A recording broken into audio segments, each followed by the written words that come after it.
there's a difference between 2-0, 1-1, and 0-2. Obviously.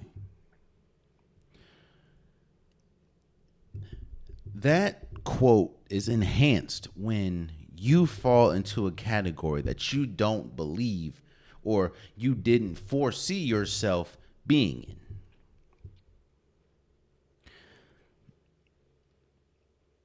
The Titans, while we're going to talk about them, the Titans being 0-2 looks, feels much different than the Baltimore Ravens being 0-2.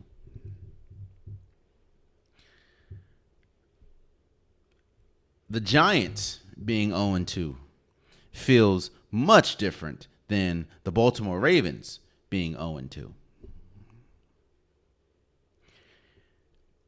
And you're starting to see, which I didn't really notice it until now. I don't know if the Ravens essentially know how to overcome adversity. Obviously, we'll have to see. But I don't know if they do, because they haven't really, as an organization, they haven't had much adversity. They've been pretty much good their entire, maybe after maybe 1 or 2 years, they weren't. But they've been good majority of their tenure as a NFL team.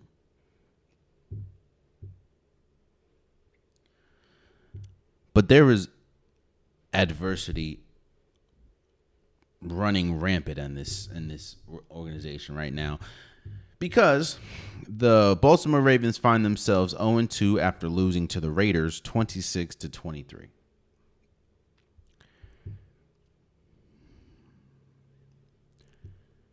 Let's talk about the positives for the Ravens. Lamar Jackson has looked pretty good. Lamar Jackson has been the saving grace of this team. The connection that Lamar Jackson has with Zay Flowers and Isaiah Likely is saving this team. Well, I'm not even going to say saving, but keeping them relevant. Lamar Jackson looks great. Now, obviously, 0-2, it's to what level of greatness, but Lamar Jackson has been really good.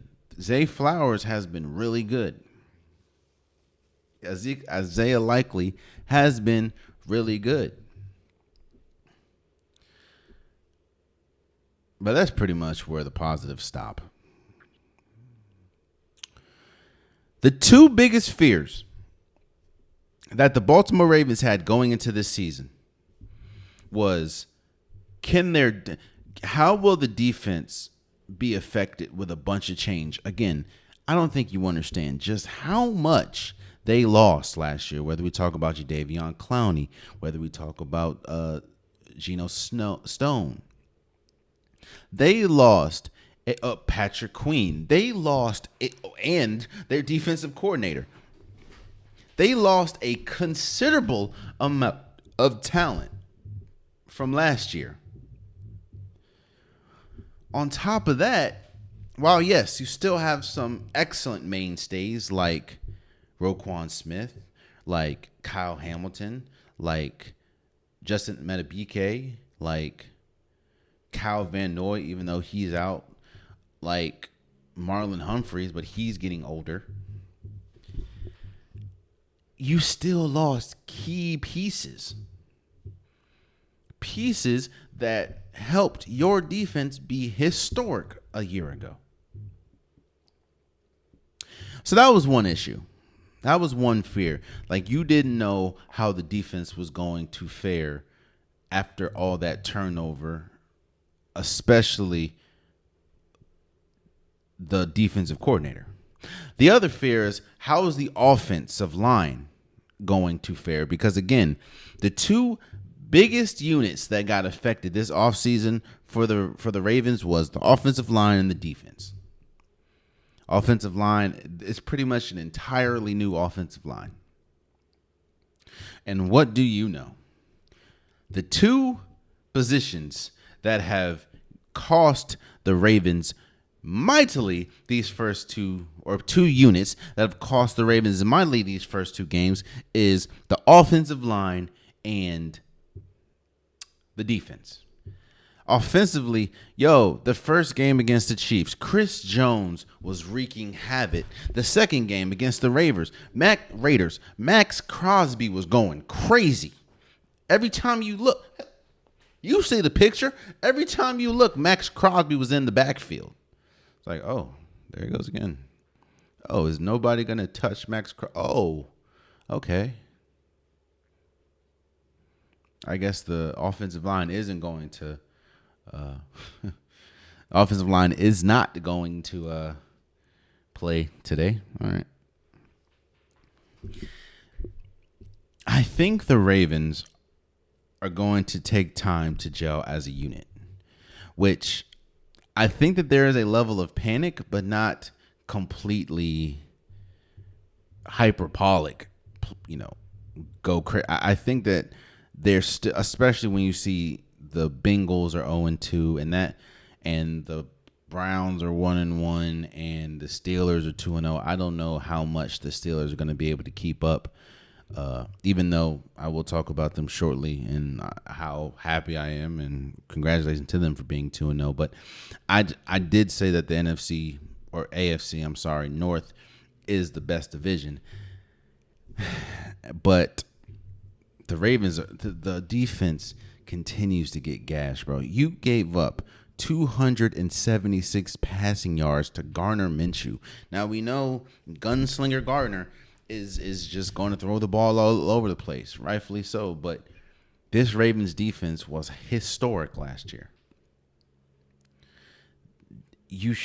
When you look at your schedule and you see that the first 2 weeks is the Raiders or the Chiefs and the Raiders, at worst you're expecting 1-1. What you're not expecting is 0-2. You're not expecting. Justin Tucker has already missed, I think, 2 kicks. The most automatic kicker in NFL history. And shout out to the Raiders, though, bro. We had a vintage Devontae Adams game. Again, goes back to the defense.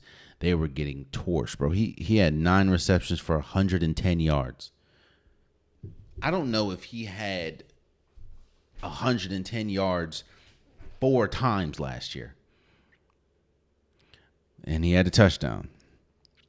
And before I leave this, I have to look at John Harbaugh and the coaching staff.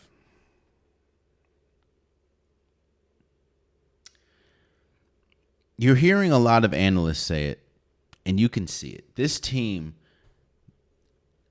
does not have an identity.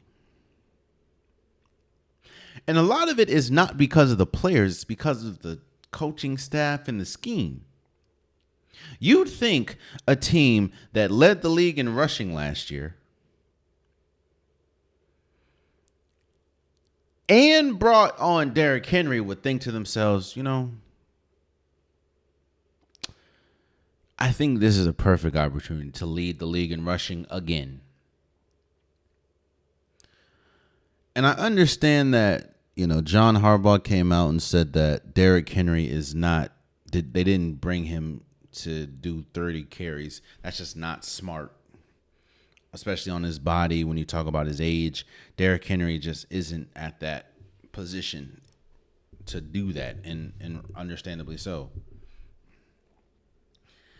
But this is the second game in a row that they've completely abandoned Derrick Henry in the run. And they become extremely predictable because when Derrick Henry's in the game, the defense knows they're running the ball. When Justice Hill's in the game, the defense knows they're passing the ball. It's like until they find their identity, which they have to find it fast, and it's not going to get any easier. They play Dallas on Sunday. When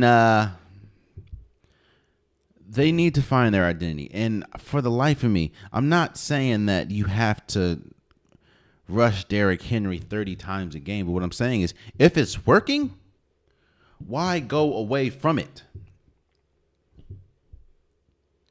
I understand that the offensive line not being good is helping, but again, Derrick Henry had 18 carries for 84 yards and a touchdown. That's not Derrick Henry. Until the Ravens find an identity, they're going to keep losing. And they don't have an easy schedule to figure it out. They have another desperate. I understand. I think the Ravens would be the more desperate team because they're 0-2. 0-3 is damn near a death sentence in the AFC West or North.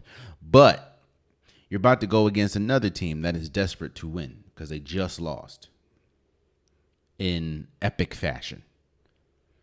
So if the Ravens don't, and you're about to go against Michael Parsons. If you couldn't stop Chris Jones, you couldn't stop Max Crosby.